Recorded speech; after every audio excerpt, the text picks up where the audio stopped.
But see, the big star now is not really with him, huh? Assalamu alaikum. Hello and welcome to our fifth episode of our Fatra podcast. In today's episode, we're going to discuss institutional liquidity and its relation with real-world asset projects, and how this institutional liquidity plays a significant role in the credibility and the scalability of real-world asset projects. And we're super lucky here today to have Mr. Martijn Pullen. Welcome, Mr. Martijn. Thank you for the warm welcome, and I'm happy to be here with you guys. Thank you.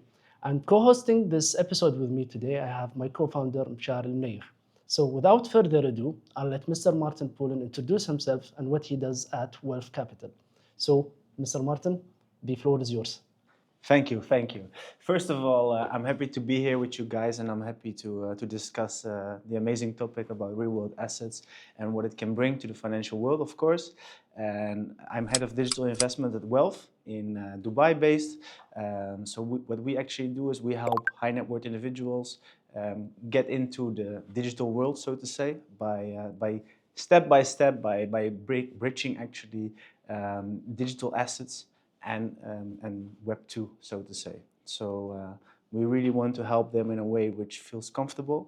And yeah, with the new technologies, it can be pretty tough sometimes, but there are always openings. That's great. That's a very challenging job, Martijn. It is, because you have to bring two worlds together, which naturally don't like each other, because often high net worth individuals are very, risk risk avert, exactly, and yeah, Web3 is pretty risky, yes, right? So it's also the beauty of the job, right? It's helping explain to people what the real opportunity is, because I think we all agree that there is a huge opportunity right now, and the world will get digital in any way. So there's a big gap. And we need more guys like you in those business. Thank you. Exactly. So let me delve into my first question, Martijn. So when we're talking about liquidity providers, from your experience, and definitely you have a lot of this experience, when they evaluate opportunities, as in digital investment opportunities, what is the core consideration they focus on before making any investment? I think it's clear to see, first of all, why would people invest, right? If that's the main question. Of course, it's the goal to make money, right? So you have to start there. And digital investments are in that way not very different from traditional investments. They both have one goal, and making money, right? But the terms change. Current structures, like we know from investments, like from a bank that it does, or like traditional stock market, they already have a track record of very long time. And digital assets, they have a very short track record with high volatility before.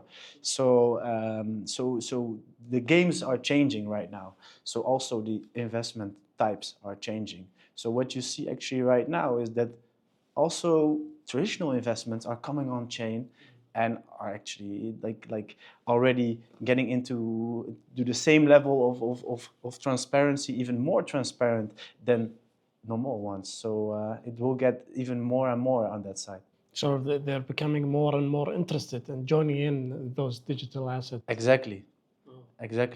Because they only want one thing. That's a transparent, good yielding investment.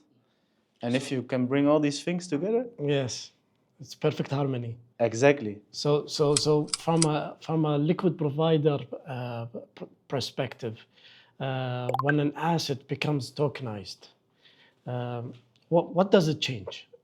Is the risk, the control, the transparency, or simply the speed of the capital movement? Of course, everything changes. Everything changes. But not in the way that a lot of people think. A lot of traditional investors think that it will get more risky because it will involve cryptocurrencies or tokens or anything. But what it actually does, your investments often get mirrored on the blockchain. So it will get way more transparent than it actually was. So it will get more transparent, it will get faster, and so also cheaper to offer at the end, right? So it brings a lot of opportunities, but one thing that's missing still, and that's trust. Because people often don't know how to invest in digital assets, because they need some wallets, they need cryptocurrencies to buy in there, and that's the point which has to change to make it more accessible. Because if you invest through your bank or your broker, it's very easy. The app looks easy. There's compliance and everything. In cryptocurrency world or like Web3, it's still very shady, so to say, right? It's very hard. So people need to understand how it works, and then they finally get it. But that's the point where we currently are. So if you change the UX and make it easy for people, it will get better. And that's actually what we are also doing. So we see there are a lot of the interest, because people know that the world will get digital. But there's still a gap between those two worlds. Definitely. I mean, before asking my question, you mentioned something very interesting, which is the UX. I think we discussed this in a previous episode, if you remember, Mshari, that's how the user experience of the liquidity provider, whether it's a retail or institutional, has to be even more simplified to what it is now, because, okay, some retail investors, have the capacity to learn now. People like ourselves, we are able to download a wallet, understand what a wallet is, how tokens transfer from address to address. But honestly, for tokenization to scale, apparently, as you kindly mentioned, the UX has to be simplified a lot, and this is one of the things that we are considering at. Yeah, because most of the users operating at those retailers are they're not from the younger generation. Exactly. Because it's very harder for them to download an app and know how to run the portfolio or take in liquidity from Fatra, for example. So the know-how has to be there, has to be knowledge base of how to operate these kinds. Well, you have two options. Or you will try to learn them how to operate in the new system, or you will bring them a system which works for them also. Yes. This is better for them, right? Because if we would look into how investments are made, like most of the money in the world is still ruled by private banks and big investors.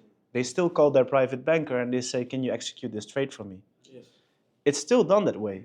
And retail, yes, it's trading, and it knows young generation, especially in developing countries like Nigeria, Pakistan. These are very well educated in cryptocurrencies. That's also what's bringing for them a very big advantage in the coming world.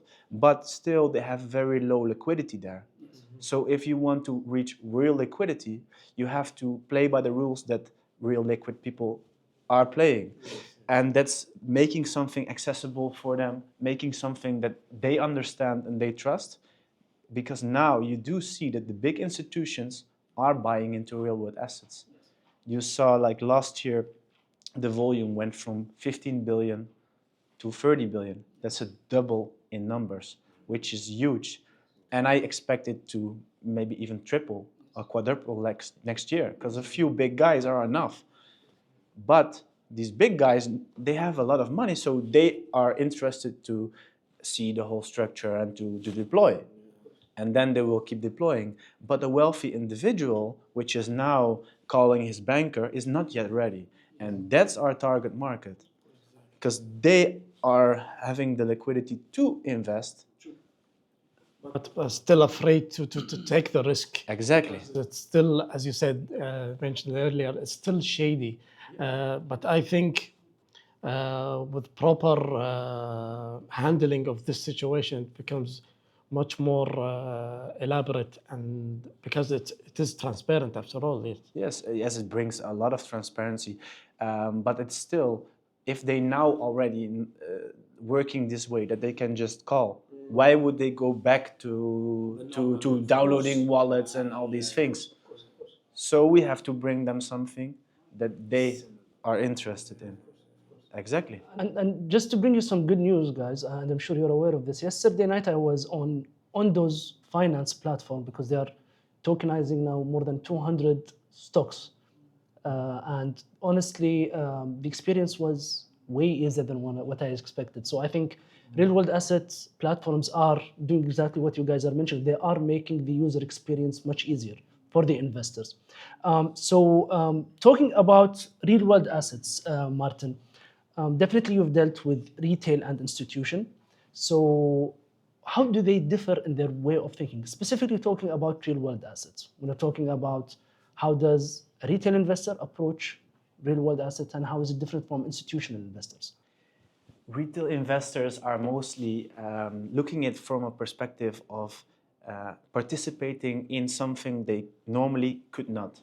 For example, fractionalized investments are very interesting for them, collectible items, gold, all these things, which can be, or real estate, can be very interesting for them because it's hard for them to invest with low capital in these markets normally.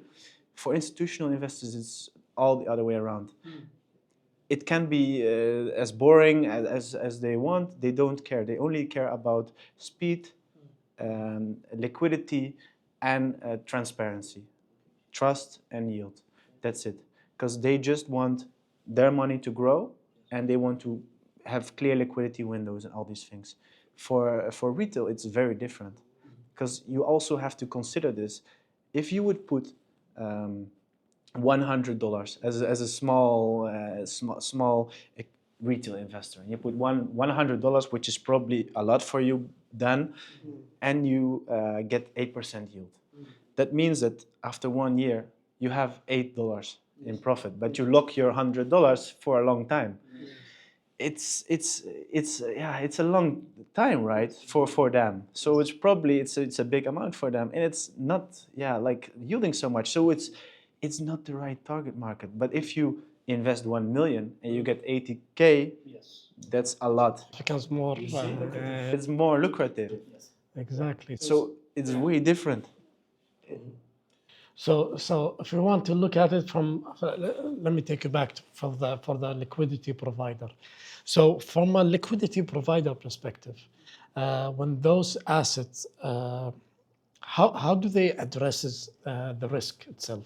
So when the capital is deployed through tokenization and not through the traditional route, how do they, assess the risk? Yeah, like even if you speak about a high net worth individual, they already look for a low risk profile investment. If you go to institutions, it's even way more. So that More or less. Way more due diligence. Okay. So look into it way more, and the risk profile is even lower indeed. So all they care about is if their client, because they're mostly working with client funds, right, is happy enough with the investments. If they cannot promise that the investment of their client will come back, they will never do it. So they will need to know all the financials behind it. They will need to know the liquidity windows. They will need to know the collateral that's behind it. All of these things are so important for them. So these are long processes. So often these take months of due diligence. And for some investments, we also do. We have a team which is working on there for weeks or months for one investment. And when the investment is rolling, then the capital can flow in, of course, yes. Of course. You mentioned transparency a lot, and really I'd like to give an example from Fatra and what you're planning to do, and definitely you can build on it based on your experience. So existing SME lending platforms on Web2 are doing more than fine. They're very efficient. Yet for me as a liquidity provider, the only way for me to check that if those numbers are accurate is them reporting it to me. Now, I know the regulator oversights the feedback, but yet I'm depending on a human factor to, report how efficient is that fund during a financial year. However, when we talk about Fatra, our funds, as you know, it will be fully transparent. You don't need Khalid, you don't need Mshari to report anything to you because it's all logged on the blockchain. Now, from your point of view, how did that aspect affect the investment decision? Let's talk about institutional investors for now. Very important. Yes. Maybe even the most important thing. because you mentioned SMEs, and that means that mostly it will be individual retailers, right? So that means that every retailer has his own story. That means that every retailer can have his own mistakes or his own defaults. That means that if you have to take them one by one and believe them all on their dark eyes, then you cannot build on that, right? That's why institutional liquidity is lacking in this investment option, because they simply cannot control the whole bunch. It's all small investments. They want something which is bigger and controlled and transparent. So if you bundle them and make them transparent so they can really see what's happening in one eyesight, is getting very interesting for them. And this is something that we cannot alter even. I'd like to stress that for people maybe who are maybe not aware too much of what blockchain technology gives. This is something that the loan originator or the asset originator itself, we cannot alter this. So Completely locked. exactly. If you put one thing on the blockchain, it will be there forever. Exactly. Not everyone will like that, but Yes, true. Yes, it's true. After all, transparency and privacy, and I think the way that we cannot alter it, that way we cannot change it. It gives more confidence for any investor, any liquidity provider that can enter this kind of realm without any hesitation or any sort of fear of coming in and throwing big amounts of or large amounts of money. yeah, and also what happens with the capital can be seen. Like if there are changes made, it's all visible on chain, right? So if you put on data there, which can be encrypted, of course, because privacy is still a big thing, but you can. There are already ways to make sure that it's only seen by the right people. Then you can really get the information out there, and you can also always look back like, hey, did they follow the agreements? Did they actually have what they said that they would have? And you have something very interesting upcoming also, which is something I'm very positive about, is what if they would regulate real collateralized loans? Very interesting. That means that by blockchain you have a one-on-one agreement with each other, right? That means if I break the agreement, the asset is from the other person, right? So like here the person has one asset, he has an agreement with him, he doesn't pay the loan, okay, asset goes to the other one. That's very interesting, but we are not there yet, but it will come. You'll have to not to give out ideas about SME lending to you. It's a very interesting idea, true. It's very interesting. So the world is really evolving in this way, and this it's very interesting how this will develop. It is interesting. So let's talk about the traditional capital. Why do you think they are so cautious when dispersing money through the Web3 tokenization? What gives them that sort of, they want in, but they're still cautious about bringing in? Yeah, I think that currently it's mostly regulatory framework also. And I don't think they are so scared to pull the trigger. I think the last year, which I already mentioned, that you saw this huge inflow, is already proving that institutions are stepping in, but it's still only a little bit. There's still, in my opinion, a 112 trillion market, which is still tokenizable. But we are already starting to get there by the first ones coming in. But I think what's really gonna be a game changer is that regulatory framework will say like, hey, listen, this is a real capital market. We are behind this, we are backing this, we're controlling this, we are enabling people to transfer their money on and off ramp it, deploy it there, and also that afterwards people can without any problems take it out, because there are still some problems with banks and other institutions which are withholding that. Then you will see that it's really going to be interesting. But for me, I think that it's almost impossible to get back from this rise. They will keep rising, and if you see like Ondo, which you mentioned, how they are improving their UX. They first of all did, of course, only focus on institutions. Minimum few million. We have been in discussions with them also. Minimum 5 million, mostly they ask to deploy. Not many. They don't even want the small guys, right? But now they see that if you really want the big guys to come in, you will need some hype, and that's what they're now creating. They're not doing this to get retail, and they don't care about retail, but they care about the noise that retail will make. Bringing in the big fish. Exactly, because if the big fish will see that retail trusts it, then he will also do it. True. I mean, you mentioned something important, which is, because I was going to ask you, what is the main single driver, if I gave you the option just to choose one, that will push institutional liquidity into tokenization? And personally, I believe it's regulation.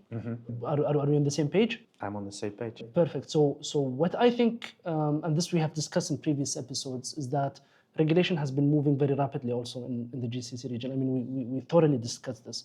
So from where you stand at WELF, definitely you have been engaging with regulators, and you have the sentiment of your investors and how they view the regulation aspect and how comfortable they are with the regulation in the UAE. And if you can also talk to me about the GCC in general, how do they view it, your investors? Yeah, like I think it's really important what you mentioned about regulations, and also the UAE government in general is very supportive. So we're really thankful to be in the UAE and how they treat us, because they really think with us, and you have VARA and all type of other institutions now backing it.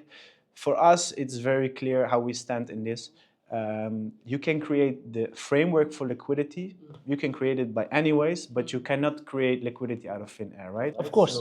Liquidity will follow trust and transparency and good ideas, of course, but not. Doesn't come automatically with framework, right? So that's the one point. So afterwards, we really believe that if you have a healthy environment which is controlled, which is trust reliable, then you can grow. For ourselves, we went in fully on the regulated framework. We ourselves are obtaining for the DIFC license in Dubai, which is, for the ones not knowing, it's a full asset management license, which actually means that we have full custody of client funds, do wealth management, everything. And this just gives the trust to clients to see like, hey, they are screened. Yes. It's an 18 months process. Everyone is like fully controlled, and it's giving the trust to investors to see like, hey, even with these new technologies, even with these new these new assets, there's still someone looking for them and seeing, and that in collaboration with the UAE government will make it very strong. I think GCC in general is willing to be the number one rising star for crypto and liquidity, because of course GCC has a lot of liquidity. Like, let's be honest, the Gulf region has always been one of the leaders in all financial markets, and they really want to push this also, but they are sometimes also very slow in these processes, very conservative, right? So this will be very interesting how this develops. You see now a few countries going into, but right now you see UAE wants to be the leader there, so they are doing a quite good job. But now it's interesting to see how the rest of the Gulf region will react. Saudi Arabia is making steps, so that's very interesting for me personally, because I have seen that in Saudi Arabia that there has been hesitation about cryptocurrencies. Last time I was there, cryptocurrencies, it kind of was still illegal to interact with it. So, and right now they're making a huge shift They want to be. So you see that there is traction. Yes, very big traction. Now they suddenly are calling from all sides like, hey, we have a tokenized project in Saudi, we have Maldives is coming up now. You have a few of these big hubs which all think like, hey, this can be interesting. But it's always important to see like what's the narrative behind it and how can we make make sense, you know. UAE has a structured plan with HDM in Abu Dhabi, with Vara, with multiple things. Hong Kong is doing a good job. Singapore is doing very well. Now let's see what happens. Traction is good, but I think being regulated is even better. It gives them ease, you know, when entering the market, that this entity is fully regulated by the government. Yes. It gives them, you know, the push that, okay, but let me, I think I want to invest in that company. I want to be an LP for some sort. Yeah, you mentioned that there is a lot of liquidity in the GCC, which is right. But again, from where you stand, I think you have a lot of exposure to see how much liquidity is coming from outside the GCC to the GCC region. And honestly, 5 years ago, if you would tell me, I wouldn't think that we would be moving in that very fast pace. I wouldn't see liquidity coming from Asia, from North America, from Europe. Yet today, we are witnessing that a lot of liquidity is coming the reverse side. So please do tell me specifically in the digital asset space, if you can. Yeah, and that's something like I'm from the Netherlands, of course. So we see a lot of Dutch people actually are interested to invest in the Gulf region, simply because here is stability, and that's something we are missing currently in Europe. The yields in Europe, for example, on real estate are very low, high taxes, and you see that here it's of course very different. If you see like the investment climate in UAE specifically, it's very attractive. There are still good yields, but there's political stability, right? Of course. Currently in the US, in all types of countries, there are wars, there are. So geopolitics gives Yeah, it gives a headache. a headache, and much more stability gives more confidence. Exactly. So what does an investor want? He wants stability. So they come here. The tax climate is of course very interesting for a lot of them, and the quality of life is very high. It starts with making good returns, but then also the healthcare and the schools are improving rapidly here. So I think they want to try to make the best place, you know, for our climate here, for the investors, and I don't think it will stop. I think because of they have seen the influx, right? And also around the countries around Dubai have seen what happened there, right? So they try to learn from it, right? So they sometimes say like the oil will stop, and of course it will ever, right? So it's concerning for countries, and you see that Saudi Arabia is making a big move also now with all the investments they are doing inside their country, but also outside of their country. So diversify their portfolio. Yes, but also they're doing a lot to improve their own climate for investors, right? So they're making rules way more interesting. They are changing even parts of their culture to connect more with European investors, and I think that's something Europeans also want. Exactly. If I want to tell you or ask your opinion on one thing, is if I want to, give solid advice or how to transfer the normal investor, the guy who pays $100, $200, how can I give him a better environment for him to grow and have more confidence in paying big amounts and turning him into an actual liquid provider. That's I think the core of the discussion, right? That's the hardest thing to get there, because mostly the people we're looking at, and then like if I would see my let's say typical client, it would be somebody who made money in Europe, sold his company, for example, wants to have a better life, wants to enjoy his money, wants to see some new investment opportunities because he doesn't want to sit still, you know. Someone like this who is curious and has time to read through it.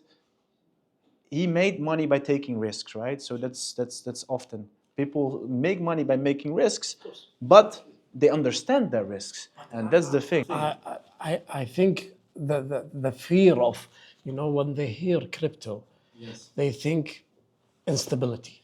They think, I'm going to get robbed, I'm going to get scammed, I'm going to get, these what do you Stigma. Yeah, but stigmas are there for a reason, and most of them are true, because I know also a lot of people who are scammed and who made problems. But when the banking apps came in place years ago, it was the same. But now even my grandma knows how to use the online banking. But this took years, you know. So right now it's step by step learning them go into this world. But how far do you want to get them into this world? Do you want them to make wallets and send all these things, or you just want to explain them and give them opportunity to just do it with you by their normal way? And I think that's the whole moral of the story. They have to understand, and they have to be part of this. They have to be feeling that they're part of this ecosystem and this ID. Not that they are having to make wallets or coins or all these things. No, they're just doing a digital investment. That's also why we call it digital investments, not only crypto. Don't rattle my brain with big words and Exactly. Just make it simple and make something they understand. Because how they made money in the first place was taking risks in markets which they understood. Yes, exactly. Exactly. And that's the thing. If they understand the risks and they see the potential of it, they are willing to take the risk. It's fine for them. But if they understand, that's the thing. Let them understand what's the use case. If you have simplest explanation, I think, in this market is real estate.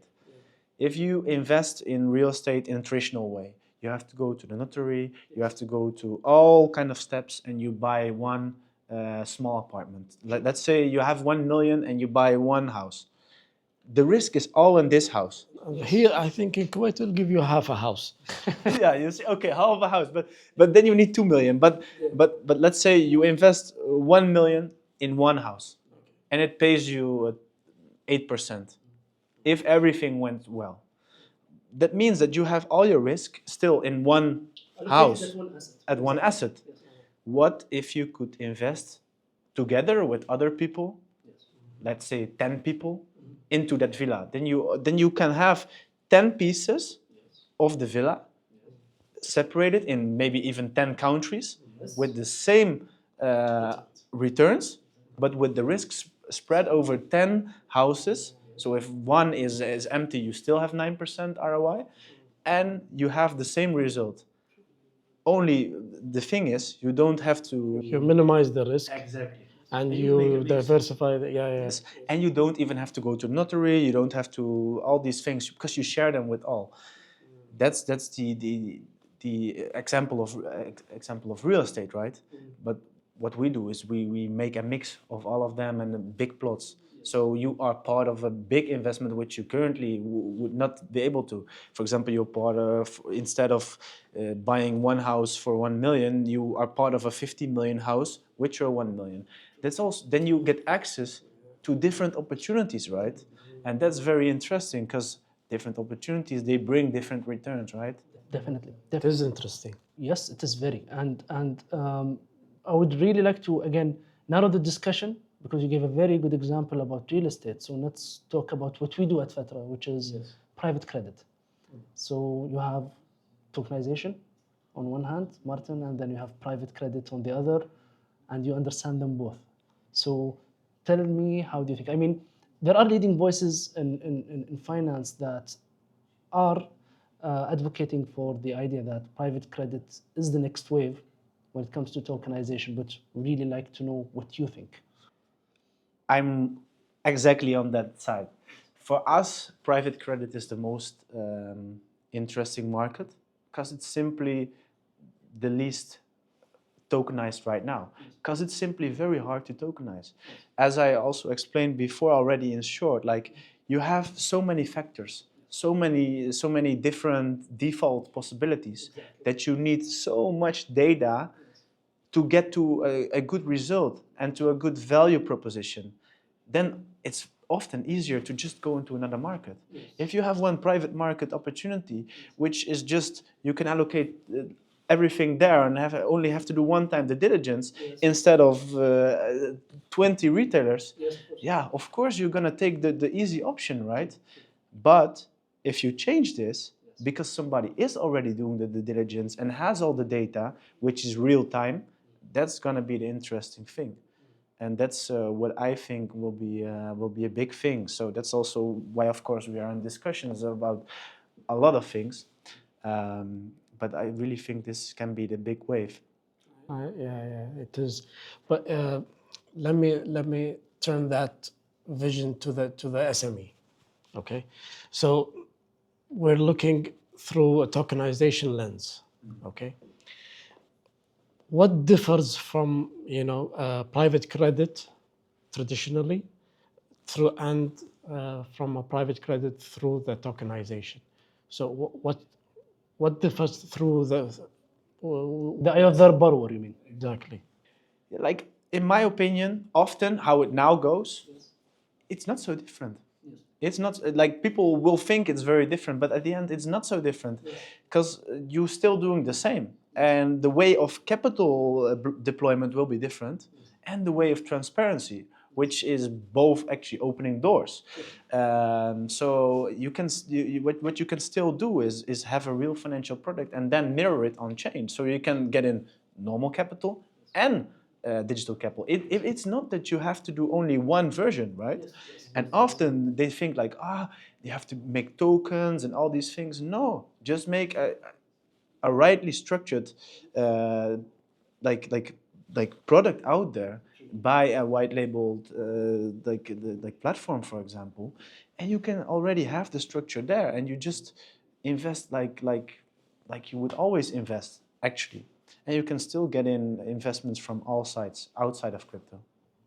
Here comes Fatra. I mean, yes, this is the role of Fatra at the end of the day. So we talked about liquidity providers, and I really like to hear your point of view with the scheme on how banks might play the role of liquidity providers at some point. I see you smiling. Yes, this is a hidden topic, right? Because I think in that all crypto professionals, so to say, already know that 90% of all banks are into cryptos. They already have the frameworks, but of course we are attacking their system, right? So that means that their way of making money is going to change. So they will keep pushing this a bit further. But when the time comes that they cannot escape it anymore, they will just change and they will continue to go further on the way that we are doing right now. They will step in. They will have their own stable coins ready. They will have their own infrastructure. The Swift banking will just be changed for stablecoin payments. Yeah, it's gonna be all the same, but then Be faster. yes, yeah. You gotta leave that legacy thinking behind, because if you don't ride the wave of tokenization, Web3, you're gonna be slow. Exactly. Because currently the Swift processes do still internally take days. Yes, true. You get your money, yes, but in the banks itself, they have to settle through all arrangements. Stablecoin sent from this wallet to this wallet, done, Instantly. instant. Because that delay can differ when someone sees something and he wants to buy it before it skyrocketed, and you want that agile, you want that speed when buying those stocks or those crypto currency. And every transaction will always be visible. But that's something which is also a bit concerning, of course. So that's the point where we're currently at in discussion. Like, how far do we want to get there? And you have this is the discussion which countries currently have. Some countries want to have a full closed system, which they control and see every transaction that's happened. In Europe, there are a few countries which are very advocating for that. Of course, in GCC also here, because they like to control also.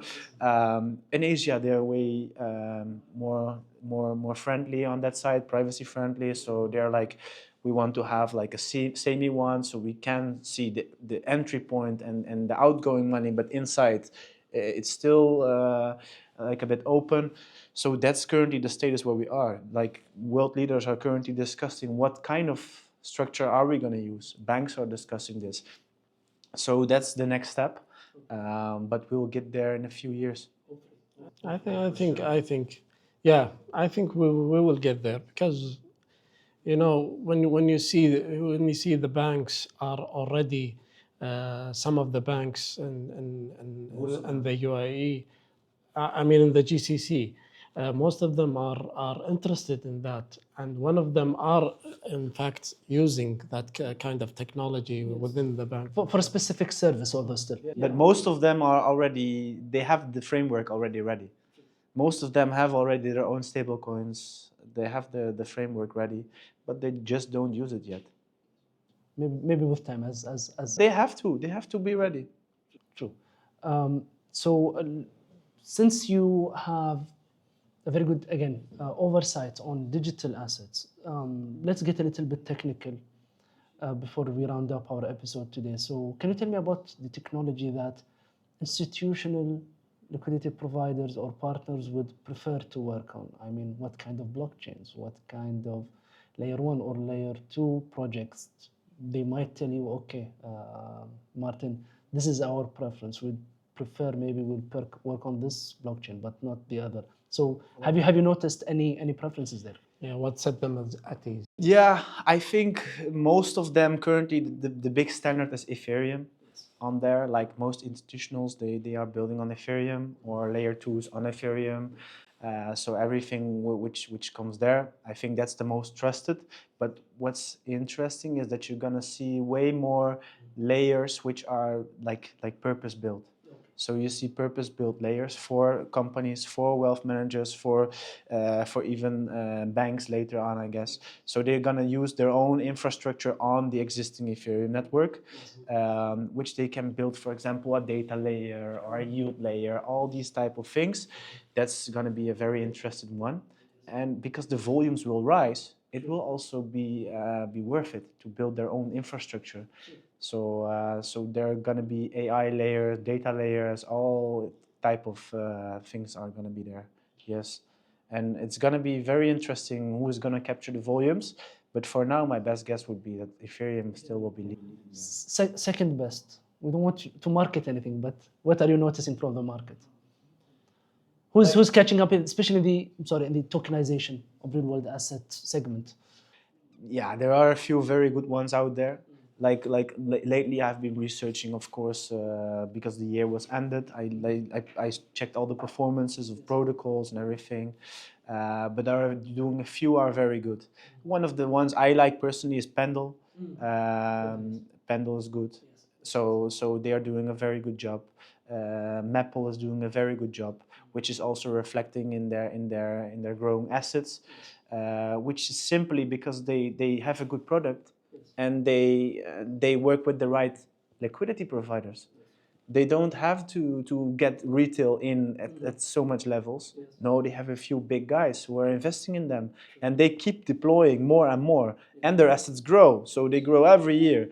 So now you see them onboarding hundreds of millions. So that's very interesting to see that more of them will step up. And the only thing you can see there is that they are institutional grade. Yes, true. They have compliance in place. They have their own infrastructure. That's also why we with WELF are doing the same. We're building in the way they're building, purposely built for high net worth individuals. like, of course, at one point, everyone is welcome, but you should build something for the right target area. Yeah. So it was a pleasure having you here today, Martin. The discussion was very fruitful. Honestly, we learned a lot. I hope our viewers will, get a chance to have this exposure from the vast experience that you have, and hope you enjoy Kuwait. Yes, for sure. I am very happy to be here. So I'm very happy to be on your podcast, and like thankful for the warm welcome also, of course. And it's a nice topic to talk about. So It is. It is. It is a nice topic and needs better spotlight on things that are missing from people knowledge. And I think you put your finger on a few things that are greatly misunderstood, or they don't have the better knowledge of it. And we'd like to thank you for sitting down with us and for that wonderful talk. my pleasure. Thank you. It was a pleasure having you here today with us, guys. See you soon in our next episode. Thank you.